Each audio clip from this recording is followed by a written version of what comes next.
Hello, friends! Toyota will soon expand the lineup of models available under the Land Cruiser brand. This means that in the near future, the Japanese company will release another Land Cruiser, but it will be completely different and unlike what the company offers now. Today, I will tell you what makes this newcomer interesting and what it will be like from a technical standpoint, and what has the company prepared for its lineup of popular SUVs. Let's start with the fact that the history of the Toyota Land Cruiser is more than 70 years of evolution, transforming a modest military off-roader into a cult vehicle that combines reliability, off-road capability, and technology. It all began in 1951, and now, after such a long journey, the Land Cruiser has turned from a single model into an entire brand with a multi-million-strong fan base around the world. The company now wants to expand the number of models released under this brand. Let's be honest, not everyone in today's world needs a traditional body-on-frame SUV. If Toyota released a full-fledged SUV with the Land Cruiser philosophy, the Japanese company would significantly strengthen its position in this rapidly growing market and cover a larger audience. That's why, my friends, Toyota will indeed launch such a model. The company is already actively working on the creation of a uni-body SUV under the Land Cruiser brand. Not everyone will like this transformation of the brand, but the market has long demanded such models from Toyota. Moreover, the company has already hinted at the creation of such a vehicle.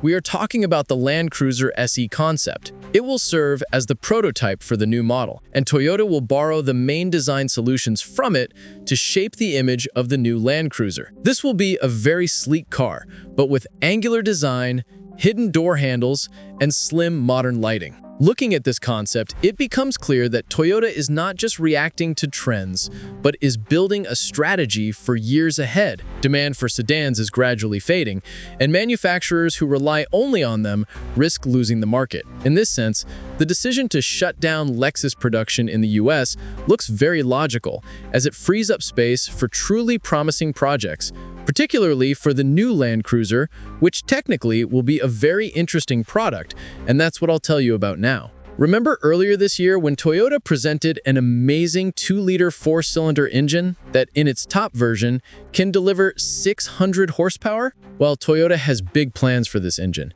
The Japanese company has long hinted that this powertrain would become part of a new advanced hybrid system, and the very first model to test this new system will be the brand new Land Cruiser SE. The newcomer will use the most advanced version of this hybrid setup, consisting of 3 electric motors. 2 of them will be installed on the front axle, and 1 more powerful unit will be on the rear axle.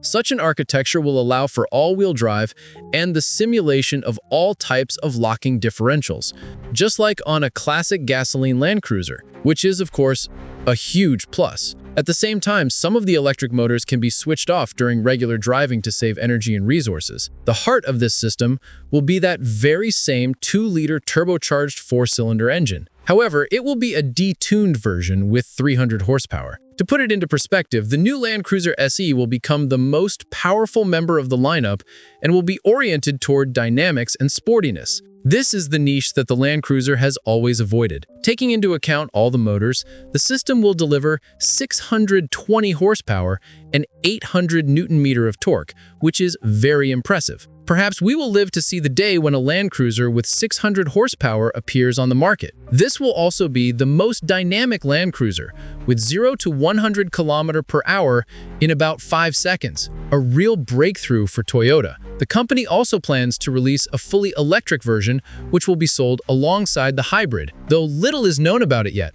Later, Toyota also intends to offer a weaker hybrid version of the Land Cruiser SE with just 1 electric motor paired with a gasoline engine. But the details of this setup have not been revealed either.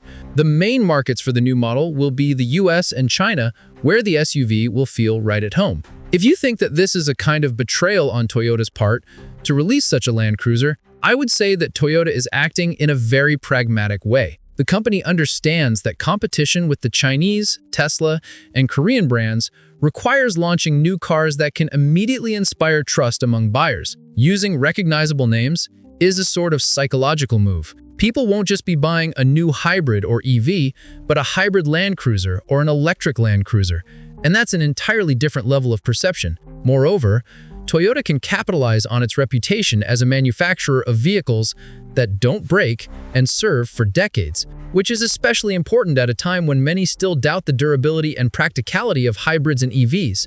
However, I still feel a slight skepticism. For a long time, Toyota took a cautious stance regarding full electrification and hybridization of such lineups, relying on gasoline engines and proven technologies such as the body-on-frame. Now the company is making a sharp turn toward the mass SUV segment, where huge money revolves, and it will be extremely interesting to see whether the company can succeed here as well. But if Toyota manages to implement this project as intended, competitors will indeed have a reason to worry, because the combination of the Land Cruiser name with new technologies, reliability, and the charisma of this lineup could become an extremely powerful weapon in the battle for customers.